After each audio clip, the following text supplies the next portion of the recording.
हरे कृष्ण सभी को। आप सबका एक बार और स्वागत है श्रीमद् भागवतम की क्लास में। तो लगभग हम श्लोक नंबर 20 तक यहाँ तक कर चुके थे। अब श्लोक नंबर 21 स्टार्ट करना है। तो इसको स्टार्ट करने से पहले आप भगवान श्री कृष्ण की प्रार्थना करेंगे। तो सभी लोग अपने दोनों हाथों को जोड़ लें और भगवान श्री कृष्ण की प्रार्थना करेंगे। ओम नमो भगवते वासुदेवाय। जन्माधस्य यतो अन्वयादितरश्चार्थयस्भिर्यस्वराट् तेने ब्रह्महृदायादि कवये मयन्ते च सूर्याः तेजो वारिमृदां यथा विनिमयो यतते सर्वमनीषा धाम्ना स्वेन सदा निरस्तकुहकं सत्यं परं धीमहि। नारायणं नमस्कृत्य नरं चैव नरोत्तमं देवीं सरस्वतीं व्यासं ततो जयमुदीरयेत्। हरे कृष्णा कृष्णा कृष्णा हरे हरे, हरे राम राम राम हरे हरे। हरे कृष्णा। अब आगे मैट्रिमोनी करते हैं।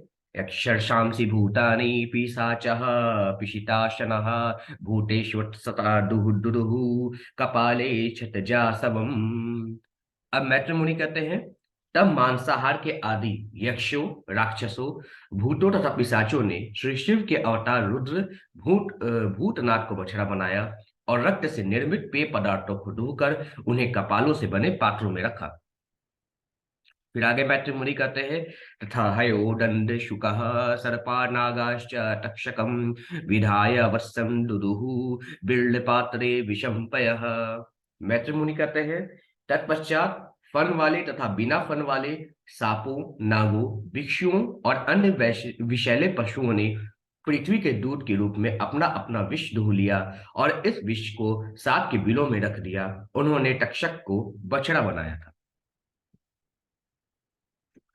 फिर आगे मैत्रिमुनि कहते हैं। पशवो यवसं शिरम वत्सं कृत्वा च गोवृषम् अरण्य पात्रे चाक्षुषन् मृगेन्द्रेण च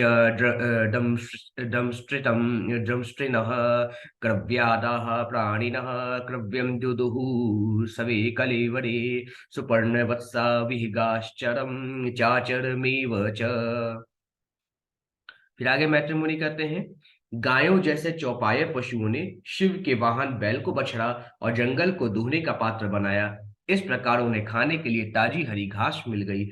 बाघों जैसे हिंस्र पशुओं ने सिंह को बछड़ा बनाया और इस प्रकार वे दूध के रूप में मांस प्राप्त कर सके। पक्षियों ने गरुड़ को वत्स बनाया और पृथ्वी से जड़ कीटों तथा अचड़ घासों तथा पौधों के रूप में दूध प्राप्त किया। फिर आगे मैत्रिमुनि कहते हैं। वटवत्सा वनस्पतयः पृथग्रसमयं पयः गिरियो हिमवद् वत्सा नाना धातुन सवसानुसु। मैत्रिमुनि कहते हैं। वृक्षों ने बरगद के पेड़ को बछड़ा बनाकर अनेक सुस्वादु रसों को दूध के रूप में दूह लिया।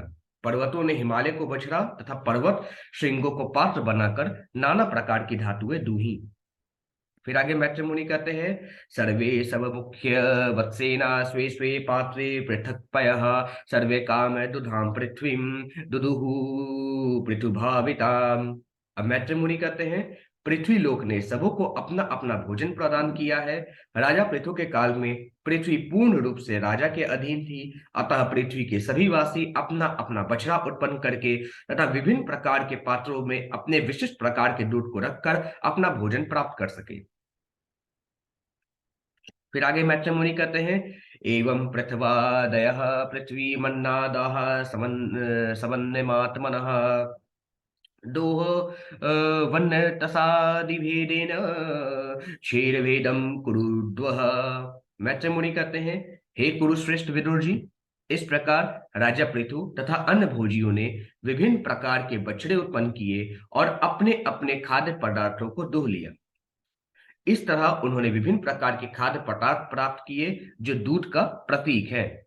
फिर आगे मैत्रिमुनि कहते हैं। ततो महीपतिः प्रीतः सर्वे काम दुधाम पृथु दुहि तत्वे दुहि तृत्वे चकारे मां प्रेमणा दुहि त्रिवत्सलः। अब मैत्रिमुनि कहते हैं। तत्पश्चात राजा पृथु पृथ्वी से अत्यंत प्रसन्न हो गए क्योंकि उसने विभिन्न जीवात्माओं के लिए प्रचुर मात्रा में भोजन की पूर्ति की। इस प्रकार पृथ्वी के प्रति राजा स्नेहिल हो उठे और मानो वो उसकी पुत्री हो। फिर आगे मैत्रिमुनि कहते हैं, चूर्णयन् सवधनुष कोटया गिरिकूटानि राजराट भूमंडल मिदम वैन्य प्रायश्चक्रे समम विभु।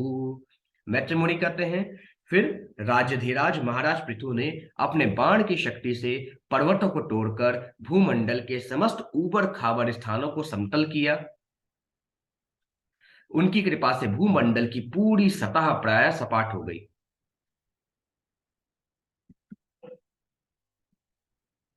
फिर उसके बाद मैत्रिमुनि कहते हैं, अथास इसमिन्ने भगवान वैन्य प्रजानां वित्तिरः पिता निवासान कल्पयान चक्रे तत्र तत्र यथार्हता। मैत्रिमुनि कहते हैं, राजा पृथु अपनी सारी प्रजा के लिए पिता तुल्य था। वह उन्हें उचित जीविका देने में प्रत्यक्ष रूप में व्यस्त थे। उसने भूमंडल की सतह को समतल करके जितने भी निवास स्थानों की आवश्यकता थी उनके लिए विभिन्न स्थल नियत कर दिए। फिर आगे मैत्रिमुनि कहते हैं, ग्रामान पुरः पत्तनानि दुर्गानि विविधानि च घोषान व्रजांस शिबिरा नाकारान खेट खड़बटान।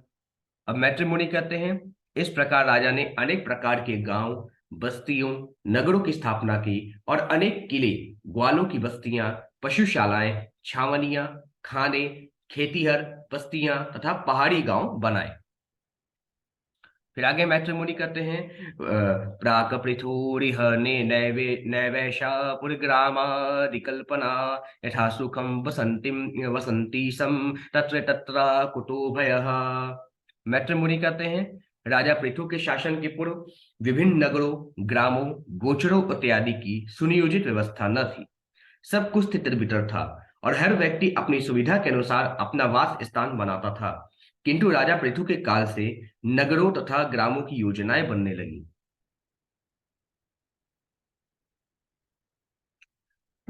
इस प्रकार श्रीमद् भागवत के चतुर्थ स्कंद के अंतर्गत पृथु महाराज द्वारा पृथ्वी का दोहन नामक 18वें अध्याय के भक्ति वेदांत तात्पर्य पूर्ण हुए।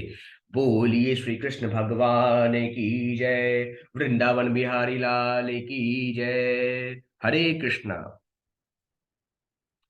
अब चैप्टर नंबर 19, राजा पृथु के 100 अश्वमेध यज्ञ की कहानी हम सुनेंगे।